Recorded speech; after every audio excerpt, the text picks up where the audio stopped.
Maintenant, je vous donne 3 autres secrets et je vais prier pour vous ce matin. 3 autres secrets pour avoir du succès dans vos études. C'est secret numéro 5. Pour avoir du succès, il faut cultiver de la discipline. Disons discipline. Vous ne pouvez pas avoir du succès dans la vie sans la discipline. Remarquez ce que l'apôtre Paul dit dans 1 Corinthiens chapitre 9. 1 Corinthiens chapitre 9 verset 25. Dans 1 Corinthiens chapitre 9 verset 25. Bon, ça c'est pas un chronique, c'est un Corinthien. Donc 1 Corinthiens, ça va, vous pouvez laisser. Ok, 1 Corinthiens chapitre 9 verset 25. La Bible dit, tous les athlètes s'imposent une discipline sévère dans tous les domaines pour recevoir une couronne. Tous les athlètes s'imposent quoi? Une discipline sévère dans tous les domaines pour obtenir une couronne. Donc cela veut dire, si on veut obtenir une couronne, si on veut obtenir un prix, si on veut atteindre ses objectifs, donc c'est très important de s'imposer, une sévère discipline. Donc, il n'y a pas de couronne sans discipline. Il n'y a pas de diplôme sans discipline. Il n'y a pas de carrière sans discipline. Il n'y a aucune atteinte, il n'y a aucun objectif que vous allez atteindre sans objectif, car rien de grand ne se fait sans sacrifice. Est-ce qu'on est d'accord? Donc, l'une des choses que vous allez devoir faire, c'est développer la discipline. Mais la bonne nouvelle pour nous autres, quelqu'un va dire, mais moi, pasteur, moi, c'est exactement mon problème, je ne suis pas discipliné. Mais qui t'a dit que tu n'es pas discipliné? Donc dans ma vie, je n'ai jamais été discipliné, donc c'est ça mon problème. Mais qui t'a dit cela? Vous voyez, vous qui êtes en Christ, la Bible dit le fruit de l'esprit, c'est l'amour, c'est la joie, c'est la paix, c'est la patience, c'est la bonté, c'est la bénignité, c'est la douceur, c'est la fidélité, c'est la maîtrise de soi qui est la discipline. Est-ce qu'on est d'accord? Est-ce qu'on est ensemble? Le fruit de l'esprit, c'est l'amour, la paix, la joie, etc. La maîtrise de soi qui est la discipline. Donc, en d'autres termes, en tant que chrétien, si tu as Christ, cela veut dire le jour où tu as accepté Jésus, tu as également reçu le Saint-Esprit. Est-ce qu'on est d'accord? Hein? Le jour que tu as accepté Jésus, tu as reçu le Saint-Esprit, car la Bible dit, après avoir entendu la parole de la vérité, l'évangile de votre salut, vous avez été scellés du Saint-Esprit pour le jour de la rédemption. Donc, le moment où tu as accepté Jésus, tu as le Saint-Esprit, et le Saint-Esprit, c'est un esprit de discipline. Quand le Saint-Esprit de Dieu est en toi, il te donne la maîtrise de soi. Il te donne la discipline. Regarde ton voisin et dis-lui, tu l'as déjà. Regarde ton voisin et dis-lui, tu l'as déjà, tu as la discipline. Qui t'a dit que tu n'as pas la discipline? Si tu as le Saint-Esprit de Dieu en toi, tu as la discipline. Maintenant, c'est une chose de l'avoir, c'est autre chose de la faire manifester. Tu n'as pas à chercher la discipline, tu as déjà la discipline en toi. Maintenant, cette discipline que tu as, tu vas la faire manifester à travers certains exercices, tu vas la manifester. La meilleure façon de l'expliquer, par exemple, je ne sais pas, disons Ronaldo, n'est-ce pas? Ronaldo est un footballeur extraordinaire. Mais il est né avec ce talent pour le football. Il n'y a personne qui ne lui a donné. Il est né avec ça. Mais bien qu'il soit né avec le talent pour jouer au foot, mais qu'est-ce qu'on va faire? Il va faire certains exercices pour faire manifester ce qui était déjà en lui. Est-ce qu'on est là? Est-ce qu'on est là? Est-ce qu'on est là? Est-ce qu'on est là? Donc, vous autres, vous avez déjà la discipline en vous par le Saint-Esprit. Avec le temps, vous allez devoir faire certains exercices, faire certaines choses pour manifester ce qui est déjà en toi. Mais tu n'es pas en train de chercher quelque chose que tu n'arriveras jamais à avoir. Tu l'as déjà. Regarde ton voisin, dis-lui, tu as déjà la discipline.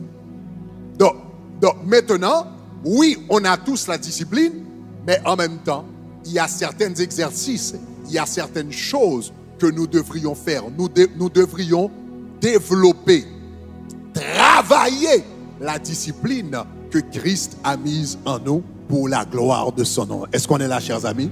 Donc cela veut dire le soir, vous allez maintenant dire, au lieu de faire la télé jusqu'à 11h, jusqu'à minuit, maintenant je vais commencer à entraîner mon corps à me rendre au lit à 9h30, à 10h du soir, pour que je puisse me réveiller demain matin de très tôt et étudier. Mais qu'est-ce que je suis en train de faire? Je suis en train de faire des exercices pour que la discipline, la maîtrise de soi, je donne des opportunités au Saint-Esprit qui est en moi de manifester la maîtrise de soi qui est déjà en moi. Est-ce qu'on est là, chers amis? Donc, il faut la discipline, mais la bonne nouvelle, c'est que vous avez déjà la discipline. L'important maintenant, c'est de collaborer avec le Saint-Esprit. C'est lui le coach par excellence, n'est-ce pas? C'est lui l'entraîneur par excellence. Le Saint-Esprit de Dieu te connaît. Il connaît tes forces, il connaît tes faiblesses. Maintenant, pendant que tu vas rentrer dans la prière, le Saint-Esprit de Dieu va te donner les exercices appropriés pour que le talent, de la même manière que Ronaldo est né avec un talent, mais il va trouver un entraîneur et l'entraîneur va lui dire qu'est-ce qu'il faut faire pour développer ce talent qu'il a en lui. De la même manière, vous avez la discipline qui est le fruit de l'esprit, mais le Saint-Esprit, c'est également votre entraîneur qui te connaît mieux que ton pasteur, qui te connaît mieux que ton mari, ta femme. Maintenant, pendant que vous allez dans la présence du Seigneur, Seigneur, tu m'as donné la maîtrise de soi, tu m'as donné la discipline. Mais donne-moi les exercices, donne-moi les choses pratiques que je dois faire pour que cette discipline que tu as mise en moi puisse se manifester. Donc peut-être le Seigneur va dire, eh bien, bon, peut-être tu vas devoir faire sortir la télévision que tu as dans ta chambre. Peut-être le Saint-Esprit va te dire, eh bien, enlève la télévision parce que tu n'arrives pas à te contrôler par rapport à ça. Peut-être le Saint-Esprit va te dire, le soir avant de dormir, mets ton téléphone quelque part d'autre parce que tu as tendance à passer du temps sur les réseaux sociaux. Donc, etc. Le Saint-Esprit va te donner des directives spécifiques par rapport à toi-même. Parce que chaque entraîneur, n'est-ce pas, entraîne les joueurs. Même s'il y a 12 joueurs, il y a 15, il y a 17.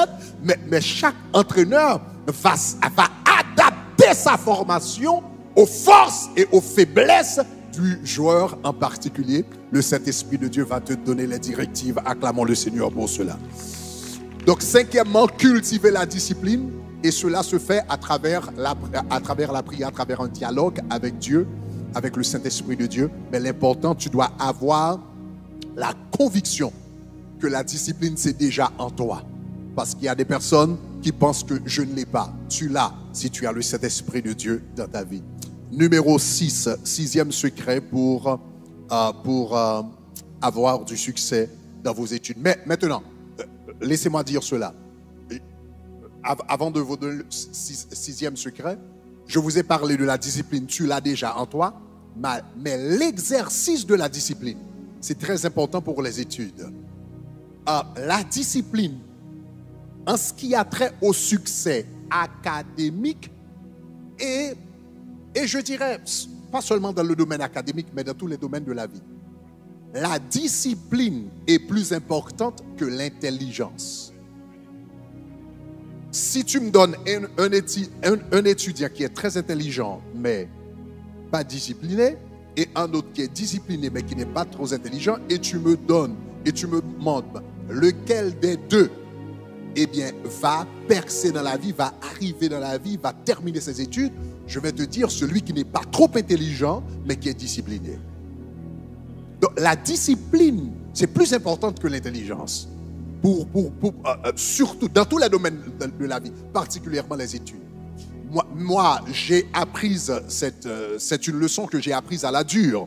Je me rappelle quand j'étais à l'université à New York, mes premières années à l'université, je prenais un cours de physique. Bon, quand même, moi, j'avais une certaine, quand même, compréhension des sciences, particulièrement la physique. J'aimais beaucoup la physique. Les lois de la physique, c'était très rationnel, très, très pratique pour moi. J'aimais la physique. Et donc en classe, quand j'étais en classe, je ne prenais pas de notes. Donc, j'écoutais seulement attentivement le professeur. Et puis, à la fin du cours, j'avais tout compris. Donc, je me focalisais sur le professeur, sur le prof. Et après tout, j'avais tout compris. Donc, j'avais même pas besoin de notes. Et c'était bien. Il y avait une autre fille qui étudiait avec nous. Elle venait juste de rentrer d'Haïti. Elle ne comprenait pas l'anglais et bien moins les lois de la physique. Elle ne comprenait même pas l'anglais. Elle prenait ce cours de physique avec moi. Elle ne comprenait pas l'anglais, elle ne comprenait pas la physique, elle n'aimait pas la physique, etc. Mais moi, j'étais... Donc, je comprenais très bien l'anglais, je parlais très, très bien l'anglais. J'avais fait mes études secondaires aux États-Unis, etc. Donc, après les cours, elle venait me trouver pour me dire est-ce que je pouvais lui expliquer les différents cours de physique, les lois de la pesanteur, etc., etc., etc. Donc, je prenais le temps après pour lui expliquer ce que le professeur avait dit en classe. Donc, je lui expliquais en créole ce que le professeur avait dit en anglais, etc. Mais elle ne comprenait rien. Et je me rappelle quand j'ai pris le premier examen en classe, n'est-ce pas? Je crois que j'avais eu 94 sur 100.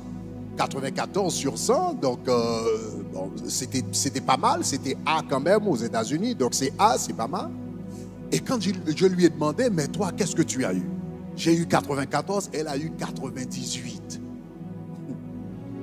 Donc je me suis dit, waouh, il y a eu une erreur. Hein? L'autre examen, mais elle a continué, etc., à me demander, mais comment... donc après chaque classe, je lui faisais des cours, etc., etc. On a pris le second examen. Je crois que j'ai eu 94 ou 95. Quand je regardais, elle a eu 99. Mais finalement, je lui ai dit, mais tu te moques de moi, hein? Finalement, tu te moques de moi. Tu comprends l'anglais et tu comprends la physique. Mais parce que comment moi, je suis en train, c'est moi qui t'enseigne, mais tu reçois de meilleures notes que moi. Et je me rappelle, elle m'avait dit quelque chose. Elle m'avait dit que je sais que je ne parle pas l'anglais et je sais que je ne comprends pas la physique. Donc, elle m'a dit, après avoir travaillé avec moi, je prends toute la semaine à retravailler les problèmes, donc je travaillais la physique chaque jour. Donc, quand je prenais un cours, par exemple, je ne sais pas, par exemple, si c'était accélération, etc., n'est-ce pas? Et ça devait être, je ne sais pas, bon, je ne me rappelle plus, je sais plus, c'est mètres par seconde carré. Donc, je dois mettre seconde carré, j'ai mis seconde. Mais moi, puisque j'avais tout compris, au lieu de mettre seconde carré, je mets seconde et puis j'oublie le petit 2 là, j'oublie le carré. Mais mètres par seconde et mètres par seconde carré, c'est deux choses totalement différentes. Donc, je vais perdre 5 points parce que j'avais fait une petite erreur. J'avais pas mis mètre carré. Mais elle, puisqu'elle travaillait, elle retravaillait, elle maîtrisait tous les détails. Ce n'est pas qu'elle n'était pas naturellement plus intelligente que moi, mais elle était plus disciplinée. Mais maintenant, remarquons cela. Maintenant, moi je le savais. Je savais que j'étais plus intelligente qu'elle. Alright? Cependant, si nous devons présenter nos notes, par exemple, nous deux, nous aimerions, je ne sais pas, à l'école, par exemple, sur le relevé de notes, lequel d'entre nous est plus intelligent quand on regarde les relevés de notes? Ce n'est pas moi, c'est elle. Donc pourquoi est-elle plus intelligente? Officiellement, sur tous les rapports, n'est-ce pas? Officiellement, c'est elle qui est la plus intelligente. Est-ce qu'on est là? Elle est plus intelligente à cause de sa discipline. Est-ce qu'on est là, chers amis? Elle est plus intelligente à cause de sa discipline. Donc l'intelligence est plus importante, la discipline est plus importante que l'intelligence naturelle dans le domaine des études et dans beaucoup d'autres domaines de la vie. Ok, numéro 6, rapidement. Pour percer dans vos études, n'est-ce pas? Pour percer dans vos études, il faut également poser des questions. Prenez la discipline de poser des questions. Regardez dans Luc chapitre 2, verset 52. Dans Luc chapitre 2, verset 52, la Bible dit, Jésus grandissait en sagesse, en stature. Jésus grandissait en sagesse, en stature et en grâce devant Dieu et devant les hommes. Jésus grandissait, la Bible dit, en sagesse. Vous vous rappelez ce que je vous avais dit de la sagesse? La sagesse, c'est quoi? La sagesse, c'est la connaissance appliquée. La sagesse, c'est la connaissance appliquée. La sagesse, c'est quand tu es capable de prendre ta connaissance pour résoudre des problèmes pratiques dans la vie. C'est la connaissance appliquée. Et la Bible dit, Jésus grandissait en sagesse. Il grandissait dans la connaissance appliquée. Parce que Jésus était Dieu, n'est-ce pas? Mais quand il est venu sur la terre, pour venir sur la terre, il a dû mettre de côté sa divinité pour venir sur la terre comme un homme normal, comme vous et moi. Donc Jésus a dû apprendre, n'est-ce pas, son alphabet ABC comme vous et moi, bien qu'il soit Dieu. Est-ce qu'on est d'accord? Donc voilà pourquoi la Bible dit Jésus grandissait en sagesse. Il grandissait en connaissance. Il grandissait dans ses études, n'est-ce pas? Il grandissait dans son savoir. Donc la Bible dit Jésus grandissait en sagesse, en stature, en grâce devant Dieu et devant les hommes. Mais qu'est-ce qui avait permis à Jésus de grandir intellectuellement, de grandir dans sa sagesse, de grandir dans la connaissance appliquée? Luc chapitre 2 verset 46 nous donne la réponse. La Bible nous donne la pratique. Donc, dans le verset 52, dans Luc chapitre 52, la Bible dit Jésus grandissait en sagesse. Mais au verset 46, 6 versets avant, la Bible nous donne le secret. Qu'est-ce que Jésus faisait qui lui permettait de grandir en sagesse et en grâce? Remarquez que la Bible dit au bout de 3 jours, ça c'est Jésus, ils le trouvèrent, c'est-à-dire Jésus, ils le trouvèrent dans le temple, assis au milieu des docteurs. On commence là, hein? On commence là. Qu'est-ce que je vous avais dit? On dit l'homme est le fruit de son environnement ou bien de son milieu. Ah, Jésus grandissait en sagesse parce que à l'âge de 12 ans déjà, il fréquentait des docteurs. Déjà à l'âge de 12 ans, pendant que les autres gamins jouaient au football, mais lui, il était parmi les docteurs. Il posait des questions parce que plus tard, il sera lui-même un docteur. Enfin, Nicodème dirait, tu es un docteur venu de Dieu car personne ne peut faire les miracles. Donc, il a être un docteur. Dès l'âge de 12 ans, il était déjà parmi les docteurs. Le milieu, n'est-ce pas? Est-ce qu'on est d'accord? Numéro 2, qu'est-ce qu'il faisait parmi les docteurs? Les écoutants. Ah, les écoutants. Il était parmi les docteurs et il écoutait. Donc, on voit un autre secret là pour grandir en sagesse, en connaissance. Il faut écouter. Il faut écouter ceux qui sont capables. Il faut écouter ceux qui maîtrisent la matière mieux que vous. Il faut écouter ceux qui sont capables. Il faut être dans l'environnement et il faut écouter. Est-ce qu'on est là jusqu'à présent? Quand vous êtes en classe, si vous allez vraiment percer dans vos études, mais quand vous êtes en classe, il faut écouter. Quand le professeur parle, il faut écouter. Quand quelqu'un qui maîtrise la matière parle, il faut écouter. Parce qu'en écoutant, on apprend. Mais si tu es en classe, par exemple, tu es en classe, mais tu ne donnes pas ton entière attention à ce qui est en train de se faire. Tu es en classe, mais je sais pas, tu es également dans ton téléphone, tu penses à d'autres choses, mais tu ne prêtes pas attention, ça va être difficile d'apprendre. Il était parmi les docteurs, on regarde, il écoutait, et voilà la troisième chose qu'il faisait, ou bien deuxième chose, parmi les docteurs, il écoutait les écoutants, et deuxièmement, les interrogeants. Cela veut dire Jésus les interrogeait. Jésus était parmi les docteurs, il écoutait les docteurs et il posait des questions aux docteurs. Est-ce qu'on est là jusqu'à présent? Il posait des questions. Donc si vous voulez grandir, il faut poser des questions. Pour grandir intellectuellement, il faut être curieux. Il faut être curieux. Tu écoutes, Mais quand tu ne comprends pas, tu poses des questions. Quand il y a quelque chose de curieux, tu poses des questions. Parce que nous autres, nous apprenons en posant des questions. Donc, quel était le résultat? Puisqu'il était parmi les docteurs, il écoutait et il posait des questions. Ça, c'est le verset 46. Le verset 52, eh bien, le résultat, c'est qu'il grandissait en sagesse, en stature et en grâce devant Dieu et devant les hommes. Est-ce qu'on est d'accord, chers amis? Pour avoir du succès dans vos études, il faut faire comme Jésus a fait. Il faut tout d'abord vous mettre dans l'environnement approprié. Deuxièmement, écouter. Troisièmement, poser des questions. Ça, c'est très important. Finalement, et je termine avec le 7e secret. 7e secret, pour pouvoir percer dans vos études, il faut développer une vie de prière. Développer une vie de prière. Remarquez ce que Daniel, chapitre 1er, verset 17, dit.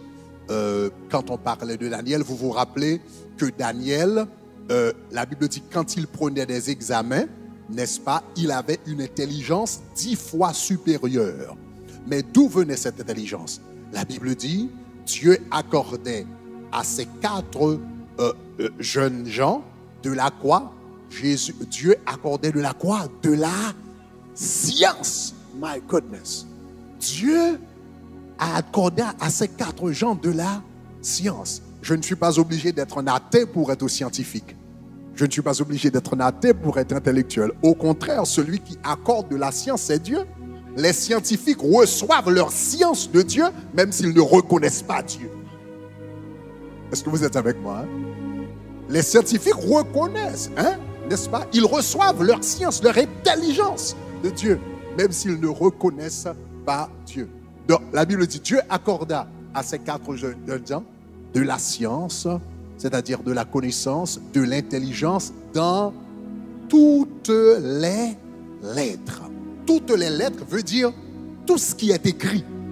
Ces gens-là, ils pouvaient comprendre tout ce qui est écrit, tout ce qui se trouvait dans un livre, tout ce qui était écrit, tout ce qui était annoté. Il avait de l'intelligence, de la science, de l'intelligence dans toutes les lettres et de la sagesse. Et ils avaient même la capacité de comprendre les visions et les songes. Donc d'où venait la connaissance, d'où venait la science, la connaissance, l'intelligence dans toutes les lettres que ces 4 jeunes hommes avaient reçues? Cela venait de Dieu. Donc priez pour que Dieu puisse vous accorder son intelligence extraordinaire.